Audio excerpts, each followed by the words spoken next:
Good morning, folks. Long time no see. Long time no record.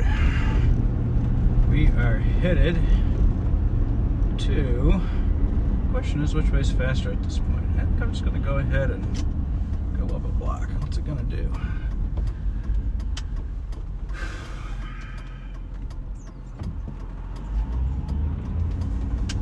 We are in the middle of school traffic. Not so fun. All right. Well, what have we missed? Aside from that cute little stick on my windshield wiper. That did not clear it away. We are headed to the airport. I got a little greedy because they delayed my flight. And then, so I did a couple things with my family in the morning. And then guess what? They rolled the flight time back. So we're going to be cutting it. I don't know exactly. I don't know. I boarded 90 minutes. Let's just put it that way. It's not a super comfortable posture. I should have been boarding, you know. Oh, let's make this arrow. I have to make this arrow. I want this arrow. Woo, we haven't had the Cadillac out in a week or more. She's driving well. She made a short trip up the street and then started right back up, so battery concerns are not there. It is dirty, so it's going to burn a lot of gas. We've got a little over a quarter of a tank. It is a tank. I've been driving my other car, getting 30 miles per gallon pretty much. It's been a heck of a commute in that sense. I mean, I can basically drive to work and back a whole week for like $40. It's hard to beat that, maybe less than $40. Versus the $70 or something that the other car costs. So commutes with Jim is probably taking a more intrinsic pivot than I realized back in late December. It's been almost 2 months now of driving the other car. It's starting to form muscle memory, you know, and that's what it is. What else can you say? So I can get another mount and start using that car, but I feel like that diminishes the integrity of this channel, which is really centered on a high mileage vehicle and its journeys. So I think I want to keep it here and for now anyways. So what's going on in the world? The more things I read about Tesla, the more disappointed I am. The state of California, the champion of electric vehicles, as well as the EPA, have been cracking down on Tesla. As you know, they want to move out of California and relocate to a more friendly state. Understandable. But that doesn't change the fact that, you know, are you going to practice what you preach, right? Do you want to be good for the environment, or do you just want to be a tech company? There's a Tesla up here filming me as we speak, so maybe I should tone it down. Can they reach through the cars and hear what I'm saying? Not yet, but probably soon. So, what's Tesla done now? They've been running an automotive manufacturing plant without a waste management program. We're talking brake fluid, batteries, all sorts of waste. It's all been sent to a landfill. All of it. And this has been quietly hidden by the news. Why? Because obviously the public policy is to promote electric vehicles. But at what cost? If you're going to destroy the environment in the name of electric vehicles, what are you doing? The house of cards that this electric vehicle revolution is built on is crumbling, in my view. I don't know if you ever built a tall card house, but you start to hear that little pip, pip, pip, pip, pip as the layers pancake. And I feel like that's what's happening now, a little bit. It's not as rapid, obviously, as a real house of cards collapse, but, you know, if you're following the evidence, if you're being unbiased, you're seeing it. So what do the authorities at BEAD do? They find, I don't know, a few $100,000. It was a pittance of what they should have to pay, right? You know, you fine companies for their violations, but you're supposed to do it to set an example. But what sort of example are they setting? So they found this at another plant, not the one in California, but a different one. And it was the same stuff. They agreed to put a plan in place at that plant, but not company-wide. Are you kidding me? You realize that you're doing something that is destructive and illegal, and you don't implement the changes company-wide. You only do it when you get caught. This is so this is so in character for what we've been hearing about this culture. The culture of profit, the culture of what we're doing is more important than how we do it. And maybe history is on their side here, but I have got to stop and say, I can't support this. I can't support what they're doing. And what ticks me off more is that when the authorities come in and they have a chance to correct, one of the fines was like $23,000. $23,000. That was it. Do you know what the stock value, the market cap of Tesla is? Do you really expect to see any changes when you fine a company $23,000 for polluting our landfills? I'm just disappointed. And where are the owners? Where is the market saying we don't like this? Well, there isn't one, because public policy wants to cover it up. They want you to buy these cars, even though we are seeing more and more problems with these cars. You want to hear the newest problem with these cars? Next to me are concrete Jersey walls. Often you will see steel guardrails on highways. Guess what, folks? Crash tests are confirming that electric vehicles are too heavy for our infrastructure.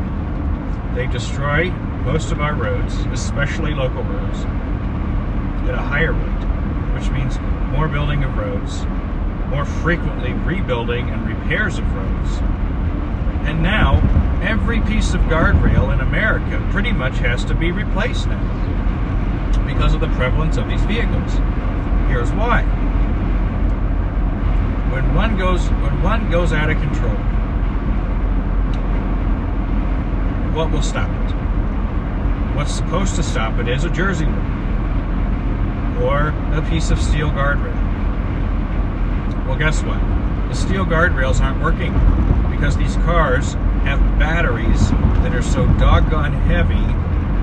Oh, here we go, folks. This is bad news. These batteries are so doggone heavy that they can't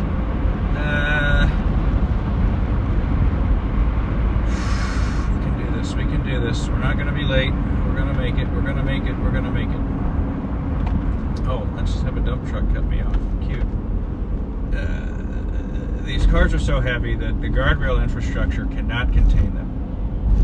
And you might say, well, whoopity-doo. Right? Too bad for the people in the car. Well, no. This isn't about the people in the car. Because guess what? In this crash test, we're talking about a Rivian truck. All right? That's the Rivian, R-I-V-I-A-N. If you're not familiar, full disclosure, I'm an investor in the company. The Rivian car, truck, to be specific. There's an SUV and a truck. Crash test is done with the pickup truck. It's a heavy old truck. It's heavier than this Cadillac Escalade. Built in the Bush years or whatever. Clinton years, before they really, did a lot of these changes. Heavy beast of a truck. They do a crash test where the truck loses control. It goes through, oh, flip me. That's what they mean by trucks entering the highway. That's a thing. Anyways, the Rivian truck, no wonder you had to get over. Just doing your job, bud, I got you.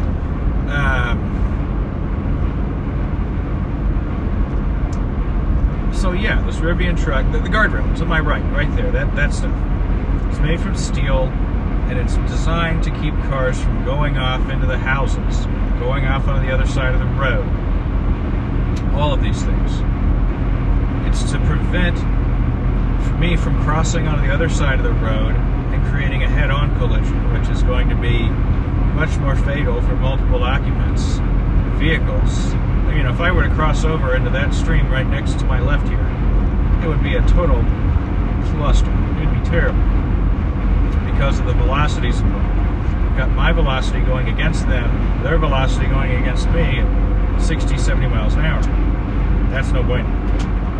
Right? So the guardrails are here to stop that.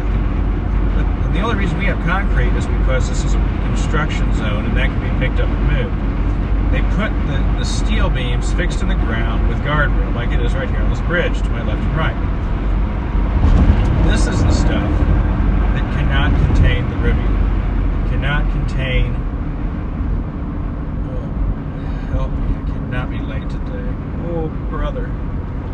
Oh, brother. If I miss this flight, what will it mean? What will happen in the world? Will I have to get another one? Will I have to go home and use a video camera? The stakes are so high. Okay. Anyways. I'm worked up on this stuff. Anyways. So, our infrastructure has to be upgraded. Okay?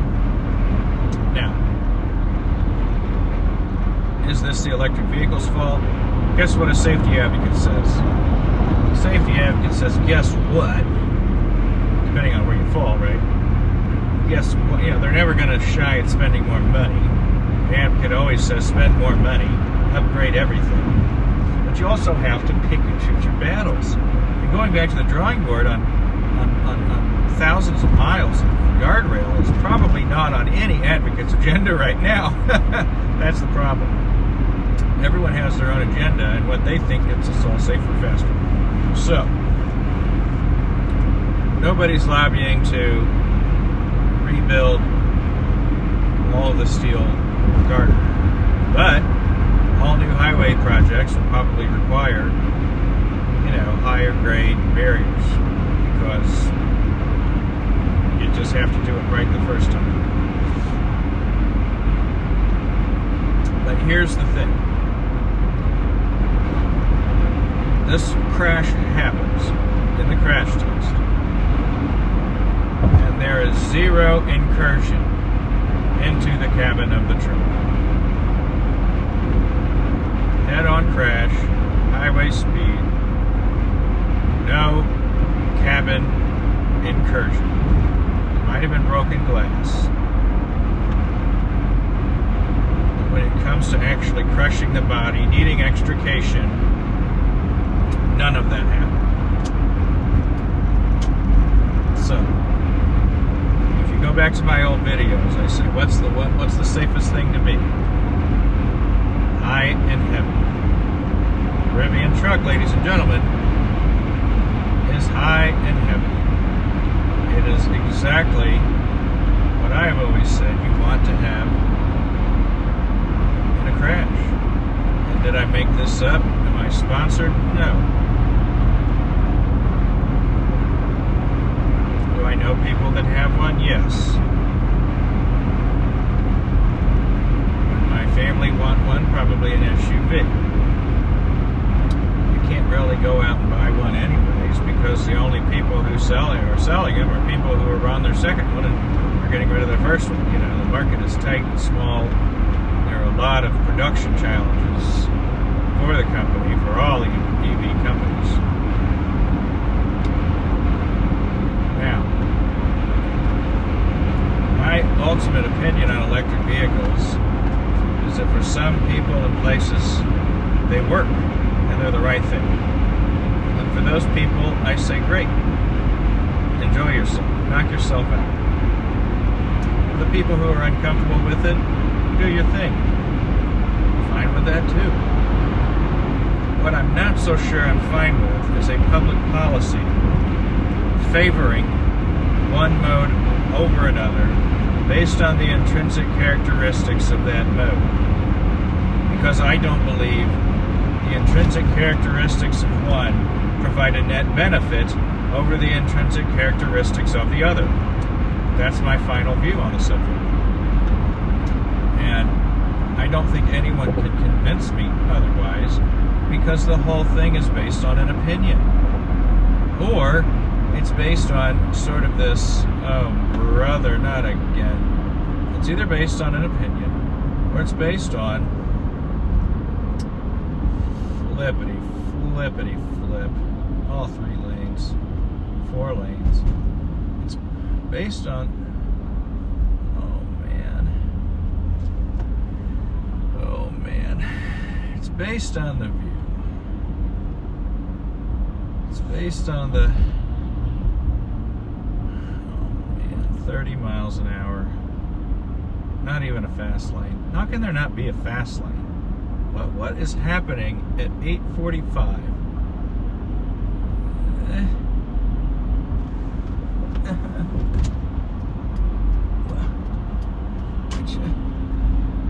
Just don't. The words.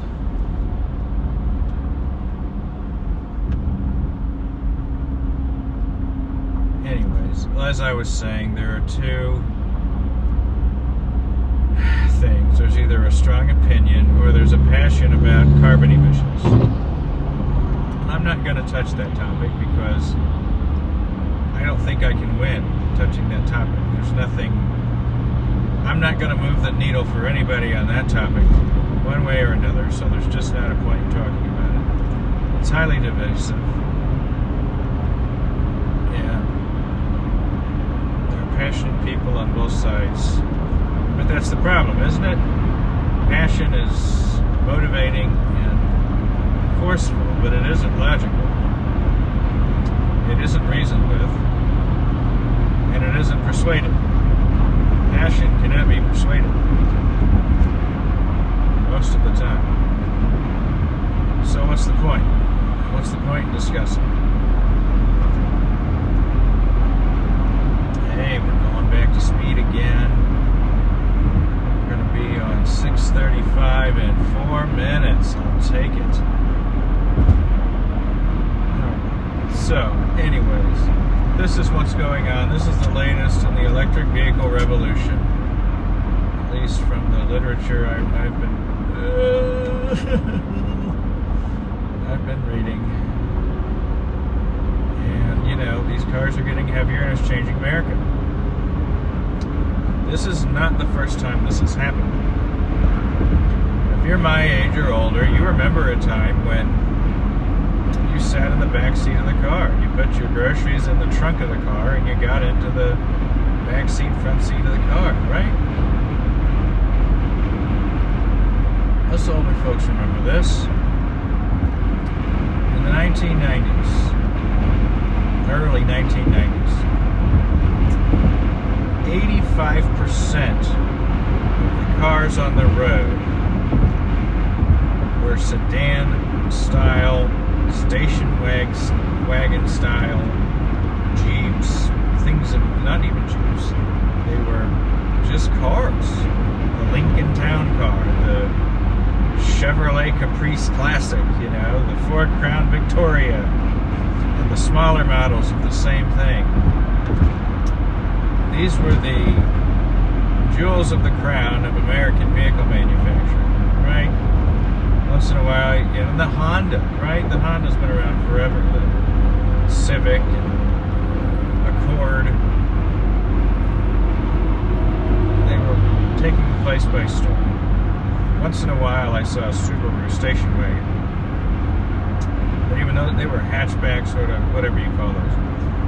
The point being, is that 15% of all vehicles driven by consumers in that time frame are trucks and SUVs. Trucks and SUVs were 15% of the passenger, I'm talking light trucks. SUVs were barely in existence, right? Jeeps and whatever. Maybe a Ford Expedition, but I doubt that was even out until later in the 90s, right? The The Escalade wasn't invented yet. The Suburban might have been around a little bit. That was probably, Suburbans have been around a while. The Bronco, stuff like that, right? That's what we're talking about. That was 15% of the market share. Today, which were heavier, right? Today, those vehicles are about 50% of the market share in the United States. That is a humongous change in the composition of the fleet in the last 30 years, 40 years, 91, 01, 11, 21, so yeah, 30 years. Like I had to do that math out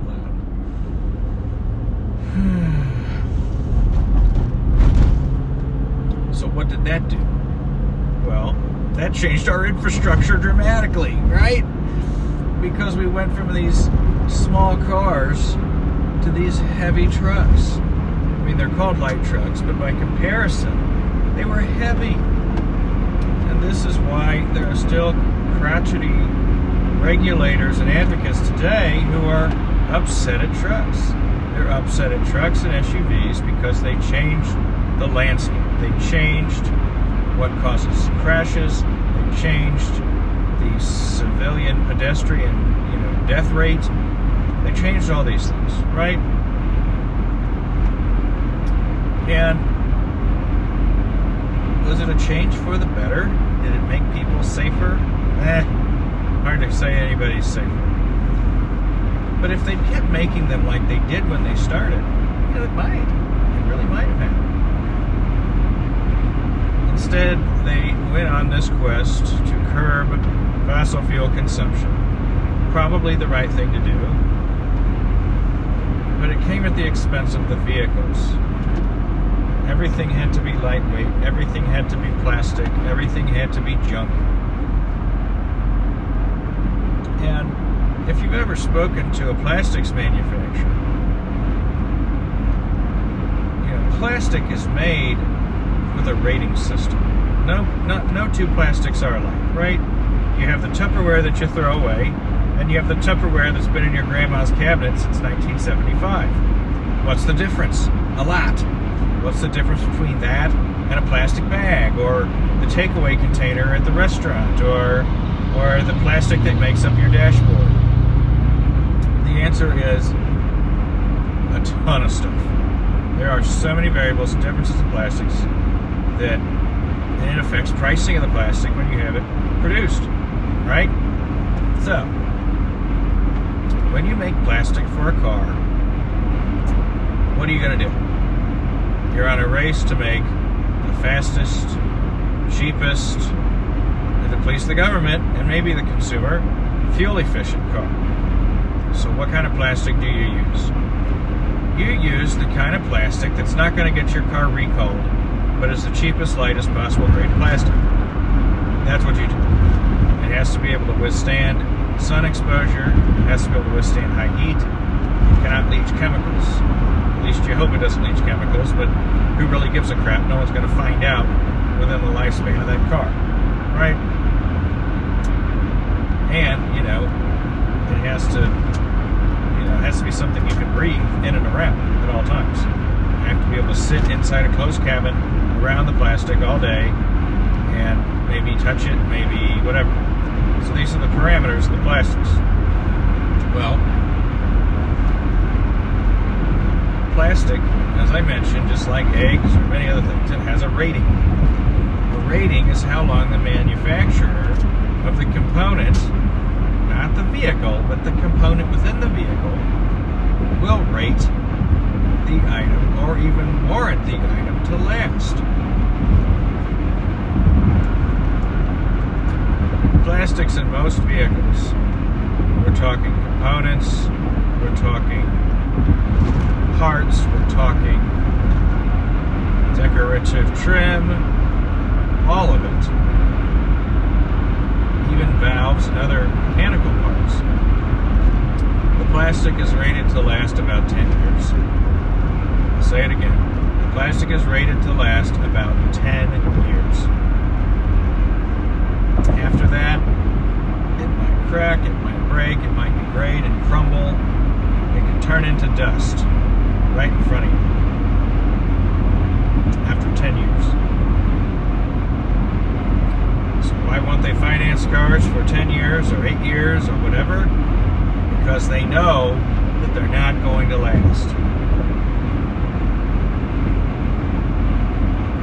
People who buy bicycles, they say that the lifespan of a bicycle from Walmart is 10 years or something like that, and it will never last any longer. But if you buy the bike that's 10 times more expensive, it lasts 100 years or something. And that usually motivated people. They'd say, oh, I'd never buy a Walmart bike that's supposed to break after 10 years. Or something like that. And I'm not trying to disparage Walmart. I'm just using an example that has been talked about at cocktail parties or in bike circles.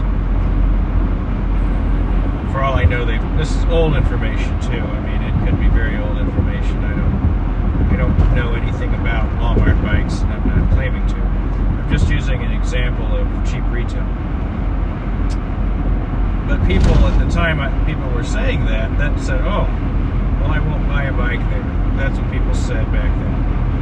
If they could, but the fact of the matter was, they couldn't afford much else, right? So you did what you could afford and what made sense. Move on. Well, and people also aren't interested in maintenance either, which can cost more than a bike does. Nevertheless, the main concern though was the waste of metal in these bike frames, right? Because these heavy steel metal bike frames are being wasted and thrown away, and that's kind of not good for the environment. If you can buy a bike that lasts for generations, fine. But the example I'm trying to talk about here is cars.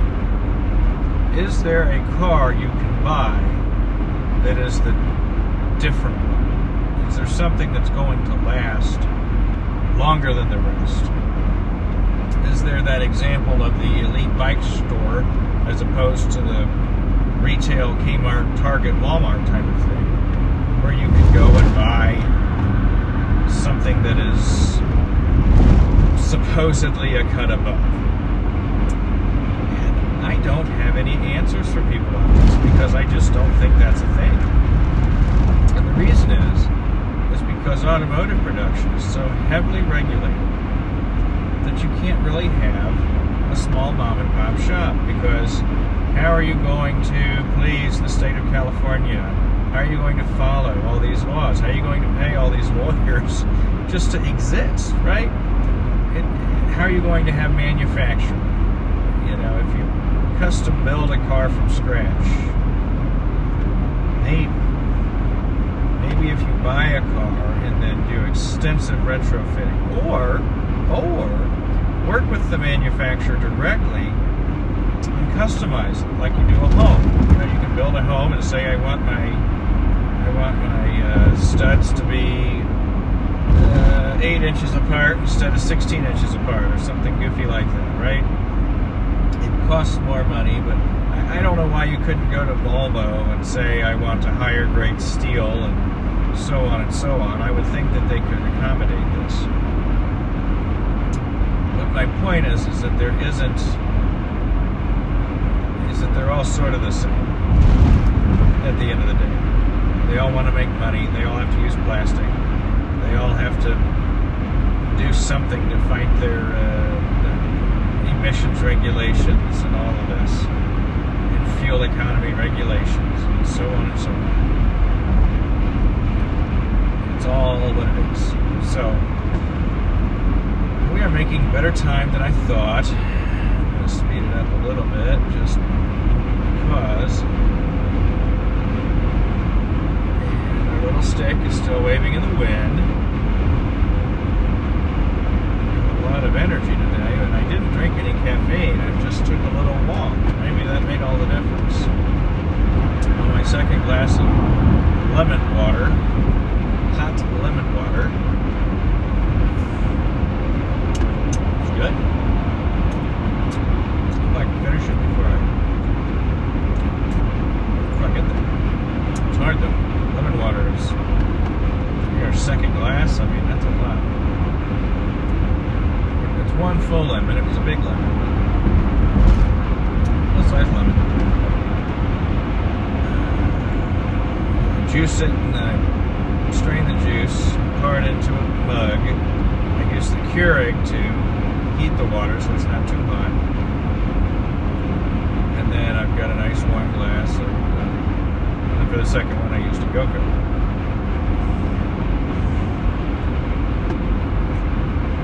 So I've been dieting now, avoiding alcohol,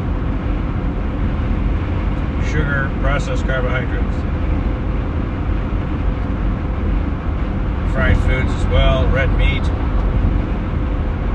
It feels like a punishing diet, almost too far. An overcorrection, if you will. But sometimes overcorrections are important because if it can show me results, I can be convinced it works. If I don't see results, then I'll go back to going to McDonald's and everything else, right? Instead, I'm spending the same or more money on mostly produce and chicken breast and nuts and fruit and things like that. Whole foods. It's pretty much a whole food diet. I get some non-fat Greek yogurt. Oh, shoot.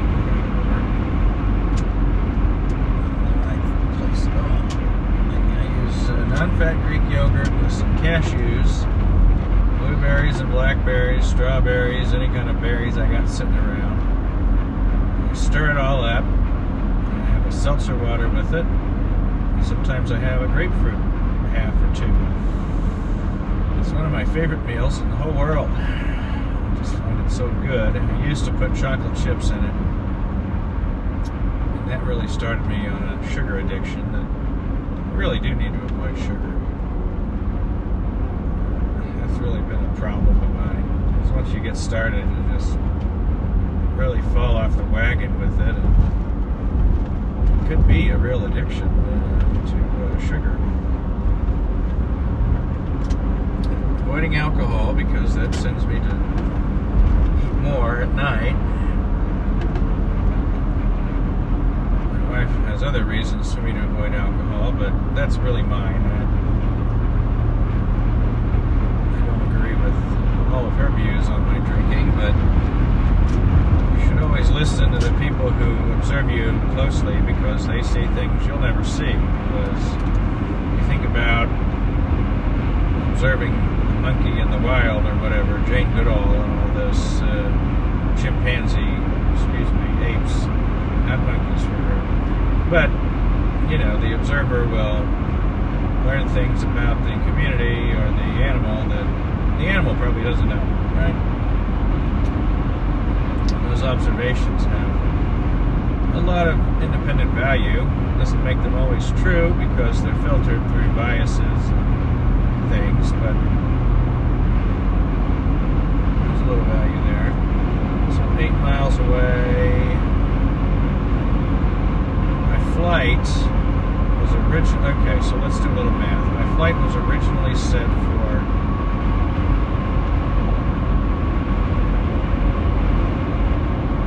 10:15, right?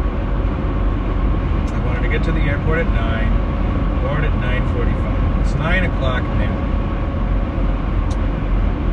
The flight got bumped to 11 o'clock. And the last I looked at it, it got bumped back to 10:30. Bumps back to 10:30, I board at 10. If it keeps bumping back, let's say they correct the entire delay. Now it's going to board at 10:15. Even if it boards at 10:15, I have, assuming there wasn't a time change on my clock or something. Okay, no, it's 9:05. Okay, it's 9:05, and I'm 7 minutes away. I get to the airport at 9:30.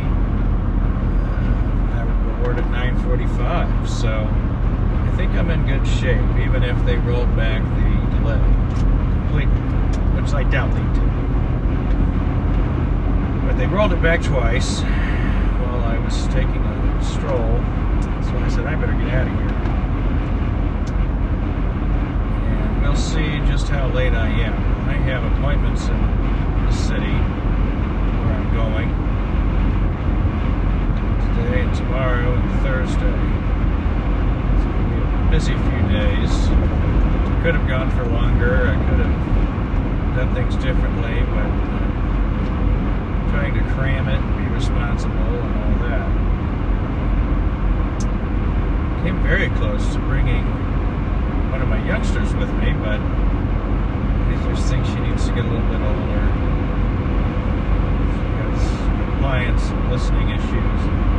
It's just not a city to be a goof-off in. There are plenty of goof-offs, but they're not the innocent kind. They're the, I don't know, I just don't see kids in that city. I see babies in strollers, and I see middle schoolers going home. Any kid her age, I see them run to a black car and hop in, a limousine, very, very rich, or they've just built it into their expenses where my kids don't go out on the street kind of thing. I have seen an elementary school in the city, which I thought was unique. I'd never seen, I probably told this story, but this kid was yelling at me from a building. It looks just like any office building, but you look above the door, it says PS 52 or whatever. It's a public elementary school. And he's yelling down at me, and then the kids in this fence are yelling through the fence. And I'm like, I'm not going to be engaging children. That's going to get me called a pedo or something. But their ball had gone over the fence onto the sidewalk where I was walking, so I picked it up and I chucked it back over this pretty tall fence, very secure fence, I would add. And it was really a nice moment. It made me feel useful and made all the kids cheer and be so happy. And that was a fun minute. I told my daughter about it because I want her to see other ways of doing things. It's not everybody just plays out in the field, it's different experiences for different folks. And so it's important to see the way the world works sometimes outside your own backyard. But we're not getting started on backyards because there's apparently a healthy bit of controversy in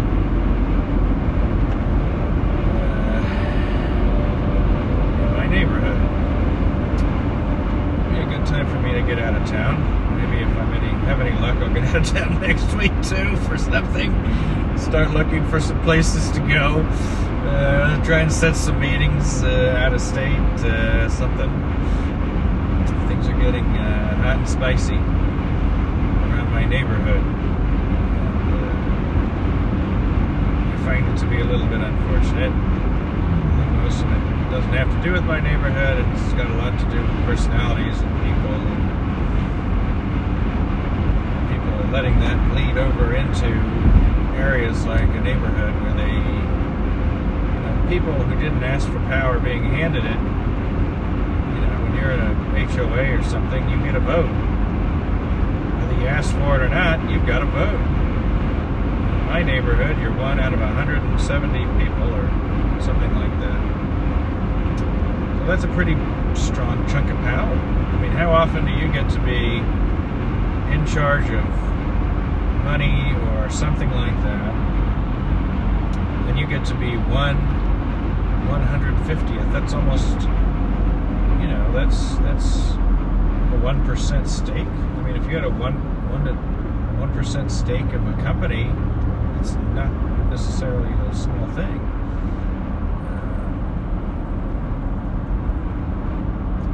But what's more problematic is when everybody has to have a vote, voice, and a say.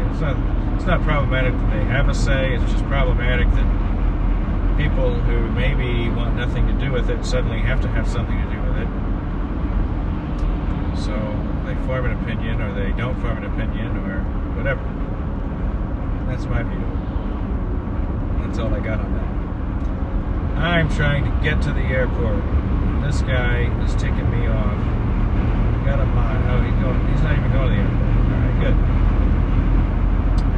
Well, folks, if the flight is still at 10:15. Was it 10:15? I think it was 10:15. Flight's still at 10:15. I still have an hour before I would be boarding, right? No. I have 30 minutes before I would be boarding.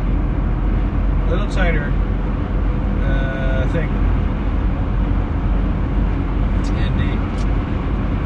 Hopefully I get a shuttle ride rapidly. I can go be in a rainy city for a couple of days.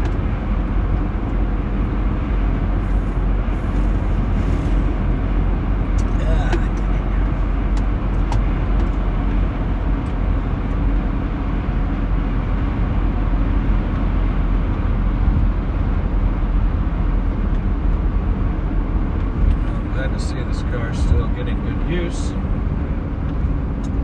driving well.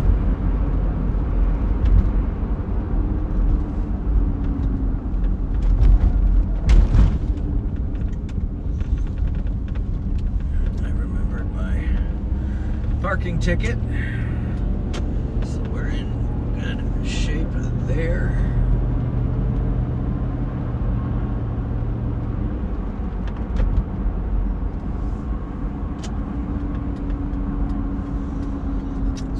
Be boarding in 35 minutes. I probably won't be. I guess what's intriguing about this is that my phone being locked up on this mount, I can't check my flight status. So it could be kicked out another hour. It could be boarding in 30 minutes. I don't know.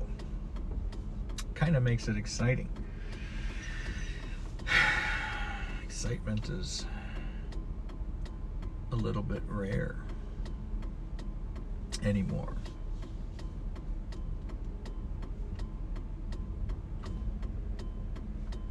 Ambassador XC40 Volvo, that's different. It used to be 60 and 90. That's a 40. Never seen that.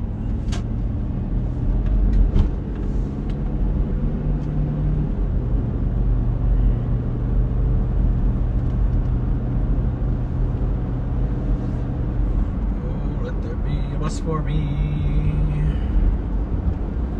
let there be a bus for me and only me, or let it be a full bus and I'm the last one on it.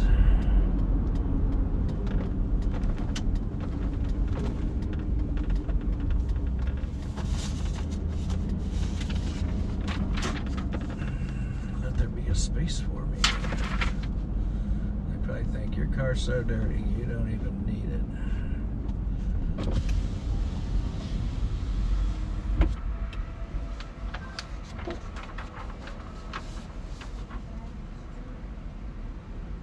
Good morning. Good morning. You parked here before? I have. You got a space for me? Yes, sir. Welcome back. Thank you now. I'm going to have you park on the road. T like Tango. Should be a couple spots for you either side of that road. All right. There to the right. Thank you now. Safe travels. Thank you.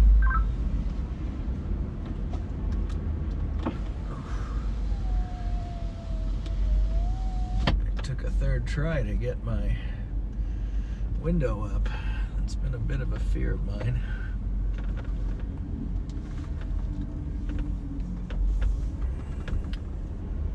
Well, there's no bus stalking me at the moment, which tells me that I might be waiting a bit. A couple spots, huh? On either side, huh? There we go. Oh, this is a beautiful spot for a guy with no passengers. Beautiful spot, Clark. Just beautiful. And we got a bus behind me. 265-7